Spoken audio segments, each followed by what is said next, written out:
Okay, thank you so much, audience, for being here today. I think everyone here, or most, understand we're at a crucial time for Canada and democracies in general. So we have a crucial and distinguished panel of experts, of course, the former Prime Minister, Honorable Tony Abbott.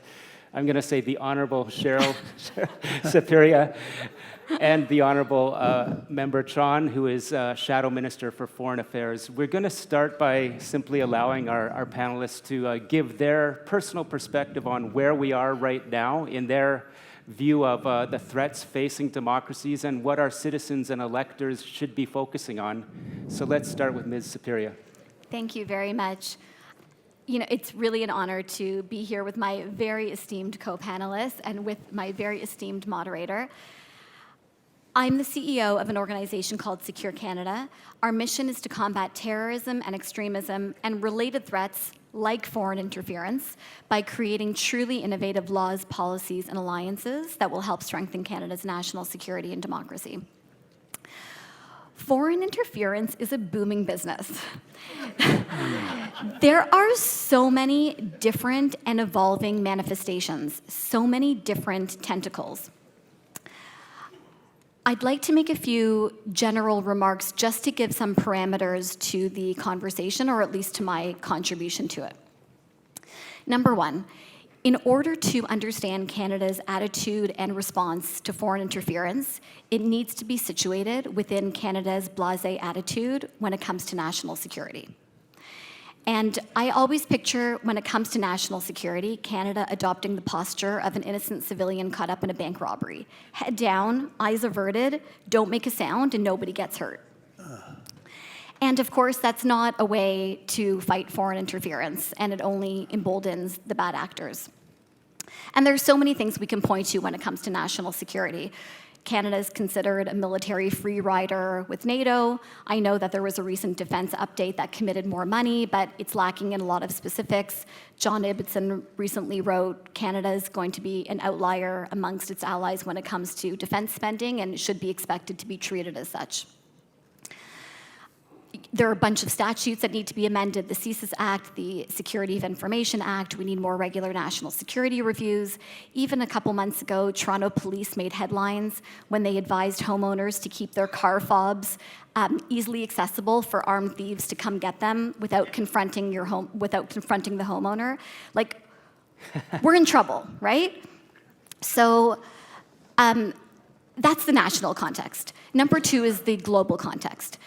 The global context is that the democratic landscape is shrinking and authoritarian regimes are becoming more visible. NATO Secretary General recently talked about how China, Russia, and Iran are forming an alliance of authoritarian powers, and they are out there trying to defeat the West every single day. And it kind of feels like democracies have lost their appetite for defending themselves and each other. And at a time when this China, Iran, Russia axis is strengthening, it's a really bad time for Canada and the United States and its democratic allies to not be standing with its friends like Ukraine and Israel. What does that signal, right? And Bernard Lewis, who's a very famous Middle East scholar, once said that he was worried America would become a harmless enemy and a treacherous friend. And that's kind of what it's feeling right now, too, with Canada, with the United States when it comes to Israel and Ukraine. So that's the global context. Number three is partisanship. National security has to take precedence. A government's first job is to protect its citizens. If the Chinese government tries to help you win an election or tries to help you win a few seats, you still have to fight Chinese foreign interference. And if the Russian government tries to help you win an election, you still have to fight Russian foreign interference too. It's when Erin O'Toole says that the Conservatives may have lost up to 9 seats from foreign interference, it is not acceptable for the Prime Minister to suggest that it's just sour grapes. Like, this is not about partisanship, this is about national security. Number 4, I think it's really, really important that we talk about, I've totally lost my train of thought, on partisanship, and hang on one second. Can I Yes. touch one thing? To You that can- point, we yes. saw raised in evidence this Oh, week, and we're gonna jump to our two other panelists. But Yeah. it was said that the taking of Kenny Chu's riding could embolden PRC officials and the United Front Work Department, who work through community networks. So I just want to seal off your point that saying 9 ridings, 695 is okay, but it's still free and fair. Are you emboldening your adversary to go for 30 to 40 next time? But if you'd like to finish, and then we'll jump to our other members. I would love to, and I appreciate it. And then, of course, I very much want to hear from my wonderful co-panelists. But my next point was actually about political correctness. And what I'm very worried about is that political correctness is starting to compromise our national security.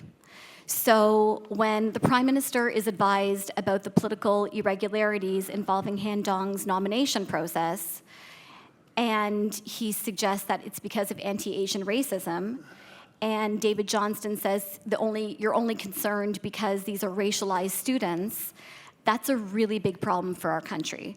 We need to be able to talk about these things, and we can't allow for political correctness to become weaponized to compromise national security. I have so much more to say. I'm going to make one more point, and then I'm going to turn it over. But this last point that I want to make, again, just building a context for this foreign interference discussion, is about, it's a general description about human behavior. And of course, I'm oversimplifying. But the good guys want to go to work, do a good job, come home, see their family, eat dinner, watch TV, and go to bed at a reasonable hour. And the bad guys want to stay up all night, plotting how to defeat their enemies, and are creating 100-year plans to do so. And again, not to oversimplify again, but states operate at this level too. You've got your good guy states that are worried about human rights and welfare and education and healthcare and the environment. And then you've got your bad guy states that are prepared to invest millions, if not billions, if not trillions of dollars in terrorism and regional expansionism and suppressing political dissidents and repressing its citizens both inside its own country and abroad. And what we want to see is Canada and its allies investing at least almost as much as those bad guy states are willing to invest in foreign interference. So I'll pause there, but those are just some opening remarks. Excellent, and we'll come back to a lot of those themes. Let's move to the Honorable Mr. Abbott, and you were, I won't frame what you're going to say, but everyone should know you were there. Your time as Prime Minister really was when General Secretary Xi Jinping started what looks like a bit of a march towards 2049. So where are we in your view right now? Well, I should confess, if you like, to this audience, and you might want to give me absolution, I should confess to this audience that at least for the first 18 months of my time as PM, I was reasonably optimistic about where China was going. I think all of us back then were trying to be optimistic because we'd seen very significant market liberalisations in China, and we thought, in our naivete perhaps, in our goodwill perhaps, we thought that market liberalisation would eventually lead to a degree of political liberalisation. And in fact, it was in the Australian Parliament in 2014 that the official Chinese translation of Xi Jinping's speech was that China would be, quote, fully democratic by mid-century. Now, what the Chinese Communist Party means by fully democratic and what we mean are two different things. But nevertheless, the fact that they chose to use that phrase, I think shows that at least at that point in time, they were still in their smiley period. They were trying to be, I suppose, encouraging and positive. It was certainly the hide your strength and bide your time period. It was really only in 2015, with the beginning of the militarisation of the South China Sea, with the start of the social credit system, with the eventual crackdown in Xinjiang province, then of course with the crushing of Hong Kong, the belligerence towards all China's neighbours, and more recently the rank aggression against Taiwan, that I suppose the scales have fallen from our eyes. But now that the scales have well and truly fallen from our eyes, we have got to accept that China is in a full-blown strategic competition with the West. This is a new and in many ways more dangerous Cold War than the old one that we successfully won in and around 1989. And we have to take these dictators seriously. When they say that they are determined to take Taiwan, they mean it. When they say that they want to be the world's #1 power by 2049, they mean it. And when they back up those words with aggressive actions, obviously we understand, or we should understand, and we've got to stop the sleepwalk through Lotus Land, which we're still currently engaged in. Finally, let me just say that I do think it's incredibly important always in these discussions to make a clear distinction between the Chinese people and the Chinese government. The Chinese people, like most people in most places, are good people who want to do the right thing by themselves, their families, their neighbours, etc. It's the Chinese regime, the Beijing government, that is the problem under the CCP, and that's what needs to change. Absolutely.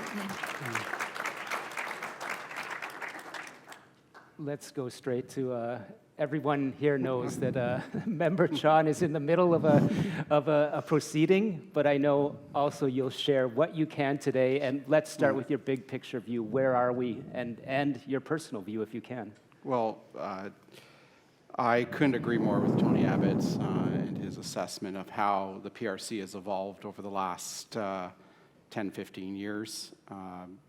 You know, we all had great optimism in the early aughts when the People's Republic of China was given most favored nation status, when they started to liberalize trade and investment, when their economy really started to open up and gallop ahead.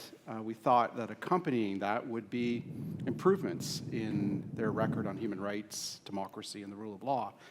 I think that started to change around the rise of President Xi, and I think by 2015, certainly by 2017, it was clear that this was a very different kind of leader. And I think what's happened is that they are posing a threat to the rules-based international order. They're presenting a threat. They've stated clearly, as Tony Abbott has said, that we have to take them at their word. They have said that they want to replace the post-1945 multilateral system, the post-1945 rules-based system and its institutions, whether it's the World Bank, the IMF, so many other institutions that have served us so well for more than 8 decades to preserve relative peace and prosperity compared to the pre-1945 period. They want to replace that with a different world order, a world order on their view.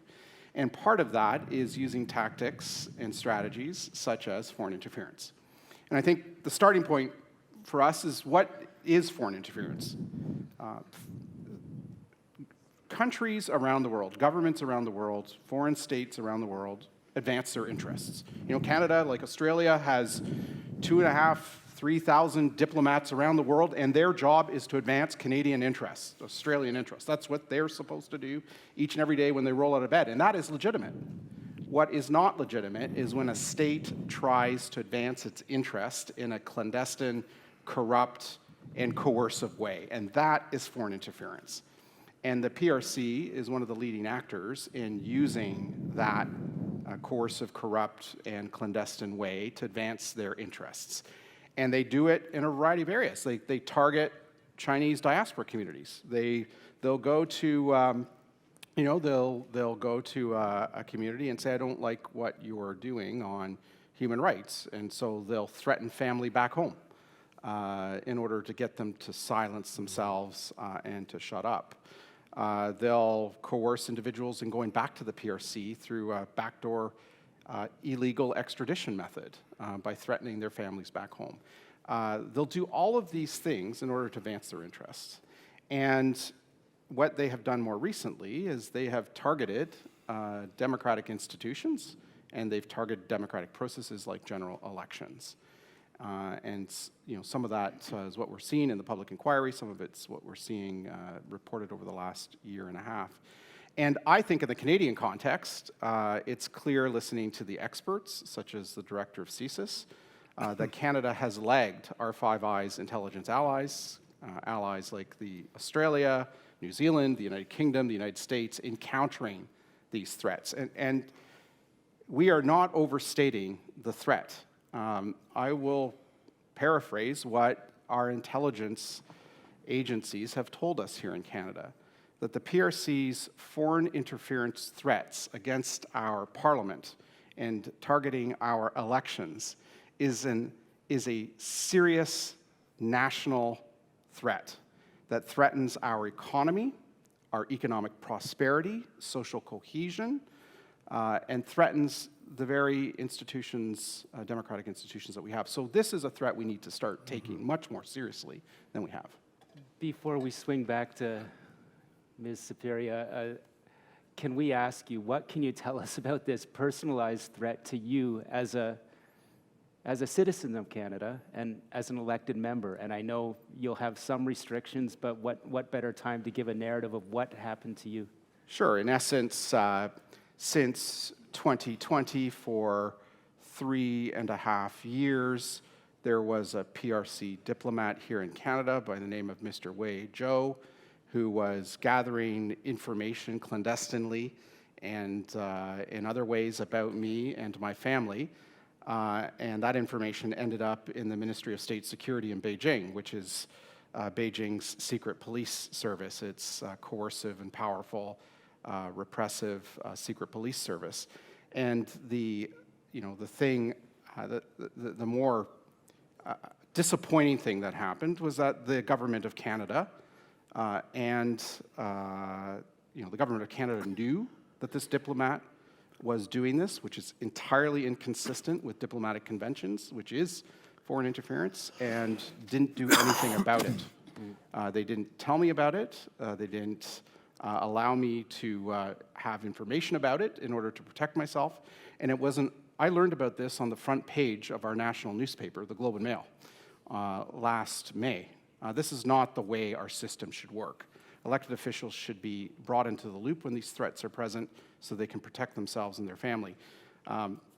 Mr. Wei Zhou was declared persona non grata several weeks later, but it shouldn't have taken a publication on the front page of the Globe and Mail to have action taken by the Government of Canada. Right. Ms. Superior, I know that a lot of your work focuses on countering extremism, terrorism. You've mentioned the war in the Middle East right now. Iran obviously has some connectivity to what's going on, and you testified in the Finance Committee, I noticed, in 2018, pointing towards money laundering networks linked to Iran. I believe you're an expert on the lack of designation of certain Iranian entities, so would you want to touch on those? I know Iran's not a focus of the inquiry, but my sources say they're very deeply involved, and I believe there's evidence in connection with China in election interference. Yeah, there's so much to say about Iran. Okay, so yes, Iran is one of the key perpetrators of foreign interference in Canada. We know that Iran's a little bit different. Iran isn't just trying to defeat the West. Iran, since it's, and I want to also start with the caveat that PM Abbott mentioned, which is this is about the Iranian regime, not the Iranian people. So let's start off right there, making that important distinction. The Iranian regime seeks to export its Islamic revolution and establish a global theocracy. That's a little bit different than just wanting to defeat the West. And what's interesting about Iran also is that you cannot separate out, you cannot disentangle its foreign policy and its terrorism policy. So one of the things that Iran does, it is the biggest state sponsor of terror in the world, and it invests so much money in terrorism. And we're seeing that with Hamas, we see that with Hezbollah, we see, and Sam, this is kind of like your area, but there's a nexus also between terrorism and crime.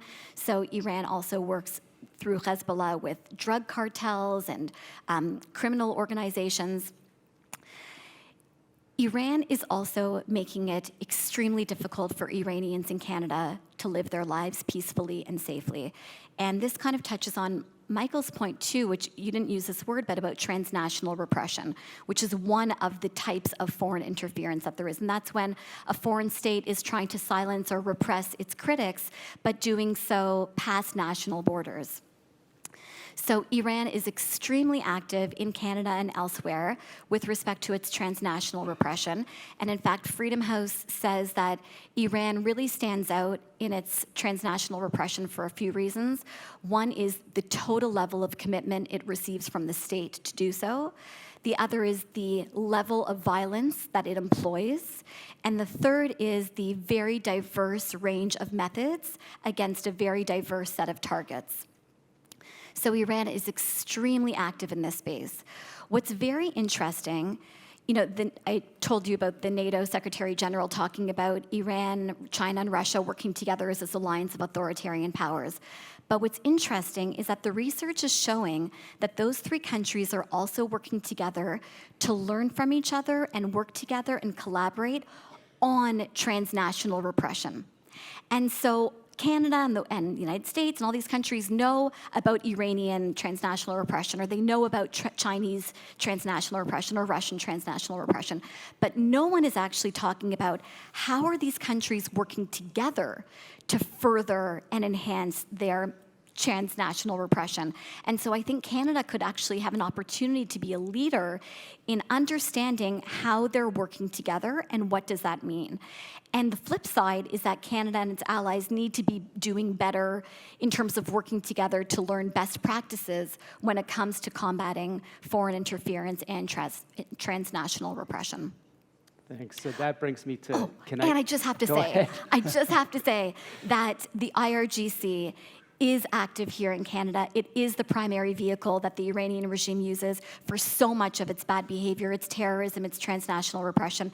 It is an absolute travesty that the IRGC, the Islamic Revolutionary Guard Corps, has not been designated yet as a terrorist organization in Canada. That brings me very neatly back to Mr. Abbott, and when we're talking about transnational repression, we're talking about proxies. They're not necessarily state agents, MSS, or Iranian guards. We will have criminal actors, we will have gangster thugs, we will have 3 or 4 insulators. These are proxies. It's very difficult to detect, but crucial, I believe. So, and Australia admirably has some countermeasures. 2017 is a watermark, a milestone year, but are they effective? And maybe you can speak to the Australian experience. Australia, to our credit and to the credit of my successors as PM, was really the first country to take specific steps in the right direction. We were the first country to ban Huawei from the 5G network. We did bring in foreign interference legislation. I'm not sure how effective the foreign interference legislation has been, to be honest, because the people who register as foreign agents are the honest ones, and it's the dishonest ones that you've got to worry about. Nevertheless, it was at least a sign to our own people that this was a problem that we needed to worry about. But I mean, the big problem is that too many of our own people have too many commercial interests tied up with China, and it is rather easy to put short-term financial interest of your own ahead of the long-term national interest of your country. It takes a rather strong character to put the country first. That's problem number one. And I suppose problem number two is that the Chinese regime is so unscrupulous. For instance, I think it's pretty clear that some of the Pacific Islands parliaments have literally been bought by the Chinese, who will bribe their way through the members of these assemblies. And what's the counter to that? I mean, you can't really counter-bribe people. You can't really do a Grenada on these countries. What do you do? Now, I don't think we have as yet a good answer, but we need to find an answer, because if we don't find an answer quickly, we could easily discover that we are ringed by a bunch of Chinese naval bases in our own region, which would be a seriously disabling and rather intimidating development. I agree with Tony on this. I think one of the things that we have to be cautious about is not putting up too many barriers to enhance trade and investment with like-minded democracies.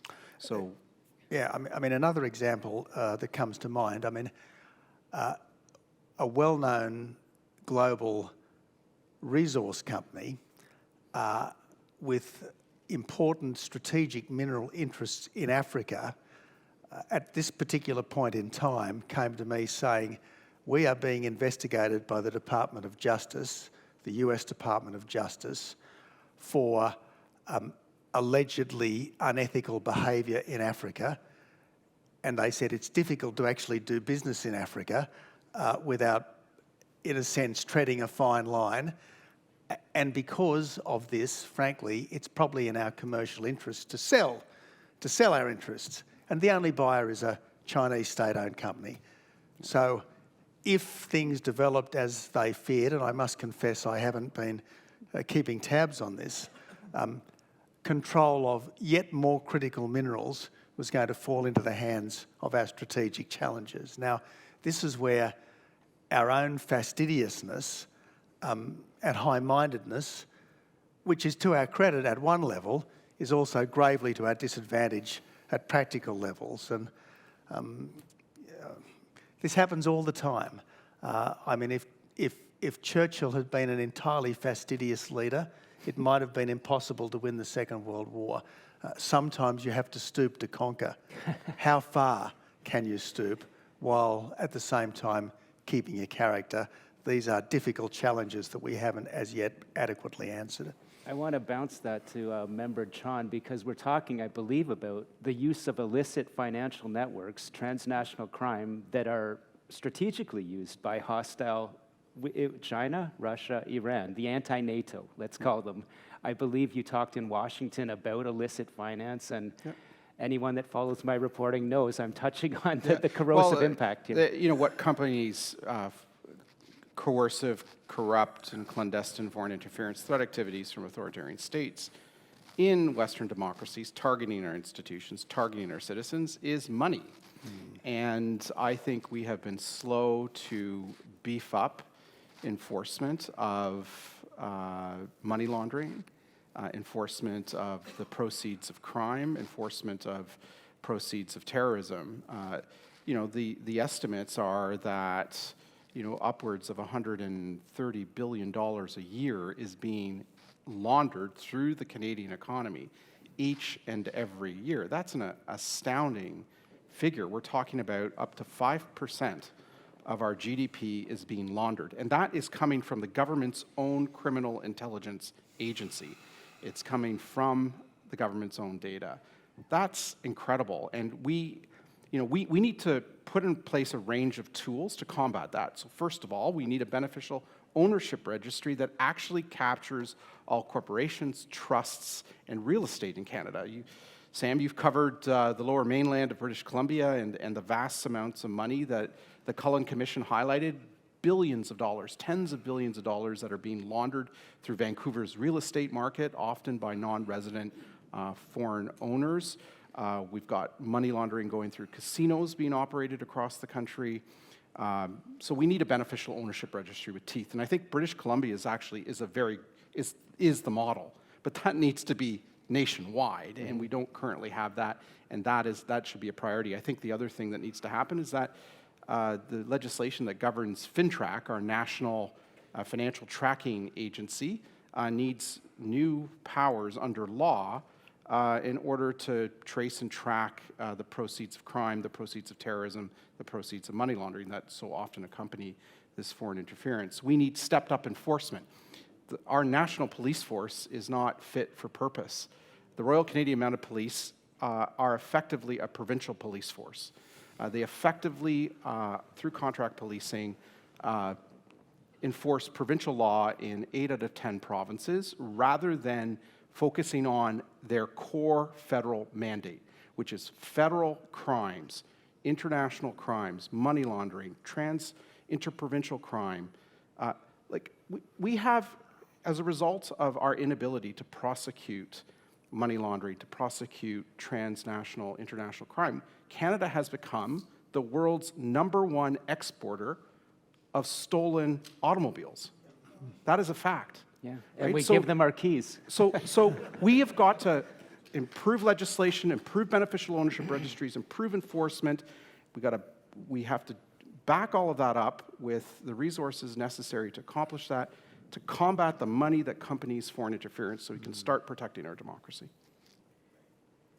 Am I on? Maybe. Nope. Yeah, there Yep, we go. you're on. I would love to riff on policy recommendations and what Prime Minister Abbott was talking about with respect to precious minerals. Secure Canada is playing around with the policy idea, and it still needs to be fleshed out. This is not a finished project. But the idea is to target the foreign funding of Canadian religious, educational, cultural institutions, charities, maybe hospitals, maybe media, and specifically countries that are undemocratic, that might promote extremism and terrorism. And the idea is when a foreign state writes a giant check to a Canadian institution, they're not doing it for philanthropic purposes. They're not doing it for altruism. They're doing it for influence. They are trying to control and influence the messages and values that are being propagated in Canadian institutions. And the template that I like, and so it was a perfect segue, but the template that I like is actually the Investment Canada Act. Because there, when a foreign state wants to invest in Canadian industry, right, when it wants to, natural resources, precious metals, critical minerals, there is a national security review. There's a net benefit analysis.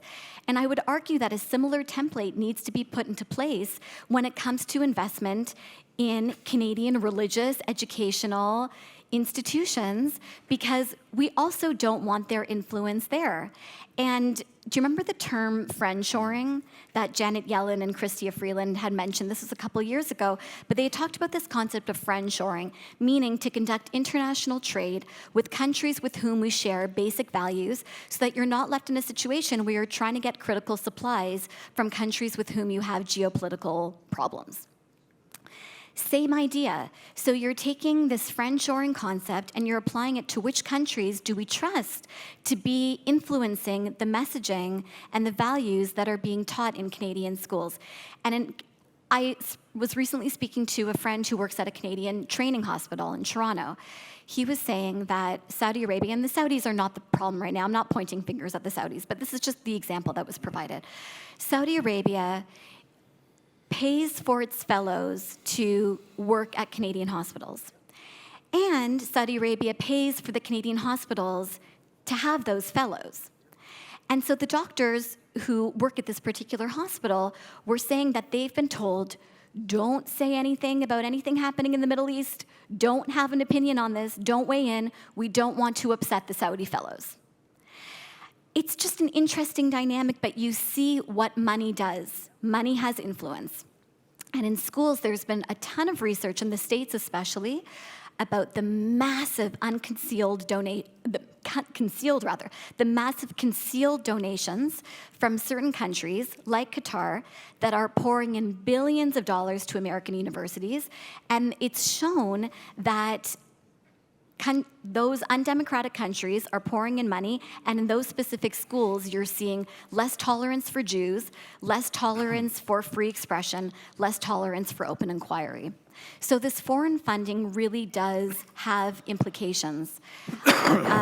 There's also radicalization implications as well, but maybe I'll pause here, and if you want to ask me, I can talk about foreign interference, foreign funding, and how that might feed into radicalization problems that we're seeing in Canada. Sure, I want to make sure we come back to election interference, and I know we talked backstage about party membership.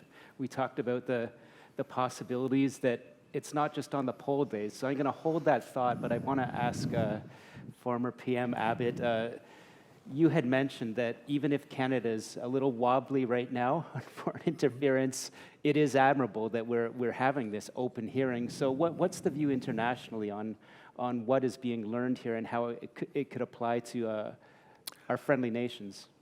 Well, you are holding a public inquiry into a very sensitive subject in an honest and candid way, and you are saying openly what has been whispered behind the hand in Australia for years, namely that there is this comprehensive multimodal attempt to infiltrate and suborn systems, institutions, to gain secrets, to harvest data, etc., etc., etc.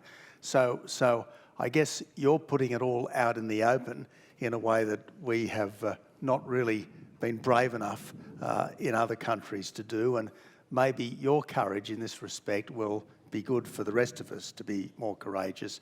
I just want to make one point.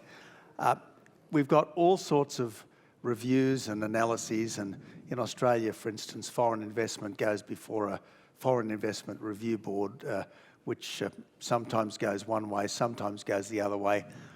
I think we need to become a little bit clearer and a little bit more straightforward, and I think basically it's got to be the principle of reciprocity. If the Chinese would not allow us to do in their country what they are proposing to do in ours, we don't allow it. We don't allow it. So if they wouldn't let us buy something, if they wouldn't let us invest in something, if they wouldn't let us make a donation because they wouldn't trust the way it might go, well, same rules here. You can't invest, you can't buy, you can't make donations, etc. Simple. Yeah, I agree with that approach. I think it's more of a transactional approach that will actually further our interests.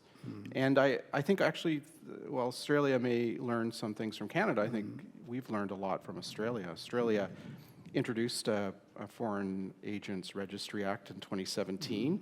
The United Kingdom followed last summer with the UK Parliament adopting similar legislation.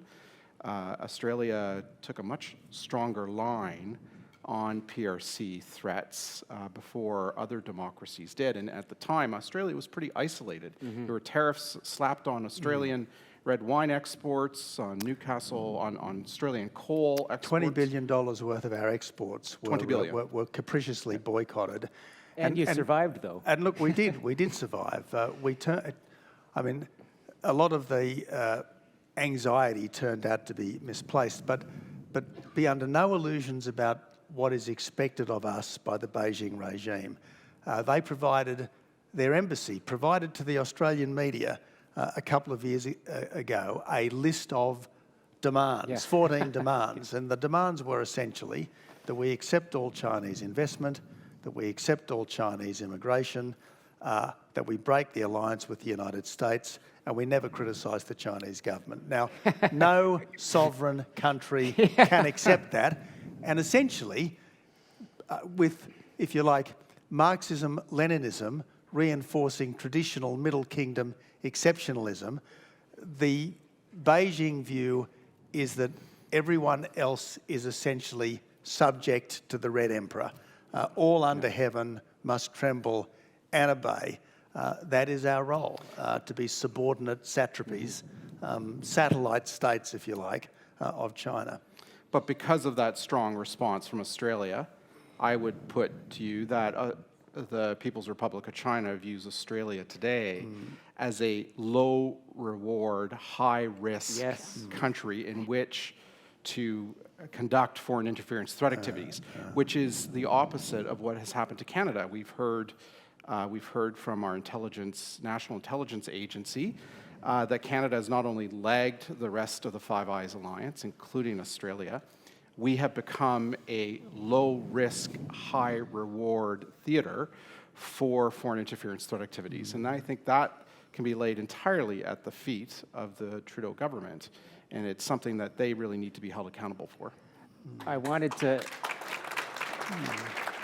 we're going to swing back to your thoughts. I just want to make sure that I raise a point that you testified about, if you can expand it all, because I'm not sure everyone realizes this isn't just about, as I said, the day of the vote. You said, and I think people will be shocked, we could effectively install the next prime minister or premiers because party leadership races could be captured. If I'm capturing your evidence, can Yeah. you... So I'm not, I mean, constitutional conventions are largely the same across Westminster parliamentary democracies, but not entirely. In Canada, heads of government, in other words, premiers and prime ministers, are appointed by the Crown. They do not have to have a seat in an elected legislature. So in other words, a premier can be appointed premier of a province, or a prime minister could be appointed Prime Minister of Canada, who is just a private citizen walking down the street. And the most recent example of this happening is my former late colleague and friend, the Honourable Jim Prentice. Jim Prentice was appointed full premier of the province of Alberta. At the time of his appointment, he did not have a seat in the Alberta Legislative Assembly. All that had happened was that he had been elected through the process of the registered political party in Alberta, the PC Party of Alberta. And so the point I was trying to make at the commission this past last week was that if the process by which we are nominating party candidates, if the process by which parties are electing party leaders is compromised in such a way that allows foreign states to corruptly and clandestinely influence the outcome by coercing, for example, international students into voting in that nomination race or that party leadership contest under threat of having their international student visas revoked or their family back in the People's Republic of China targeted, then we've effectively opened up the appointment of potentially a head of government, such as a premier or prime minister, through a process that has been influenced by a foreign state actor. And I think that should trouble everyone in Canada and is a loophole that authoritarian states like the PRC have exploited. And the final point, quick point is this.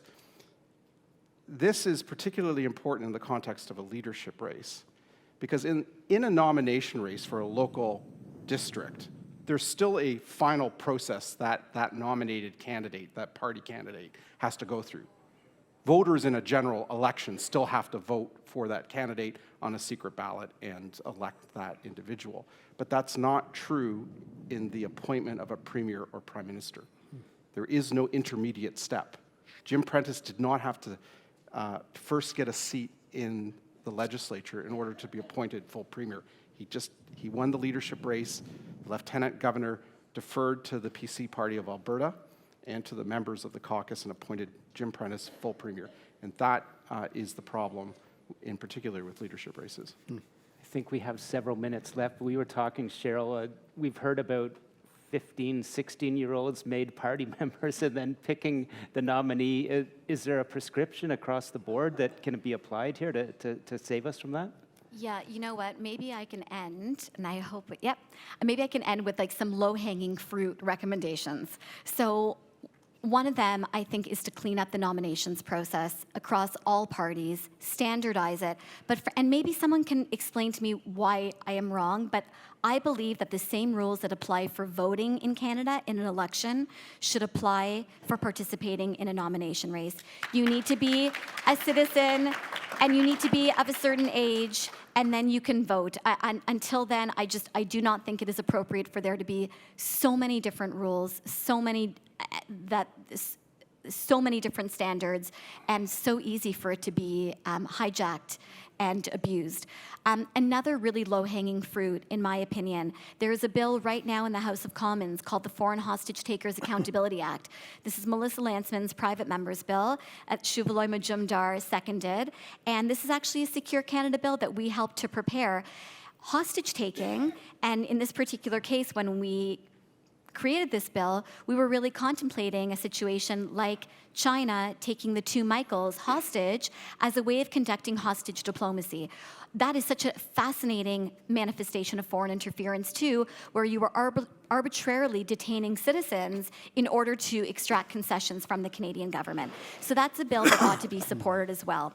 Another piece of low-hanging fruit, immigration. If we talk about Iran, China, and Russia, the governments, not the people, as being threats, it is crazy that we are seeing so many government agents, regime agents, coming into Canada. There's a joke that is not funny at all, that when the Iranian regime falls, half of them are coming to Canada because they all hold Canadian passports.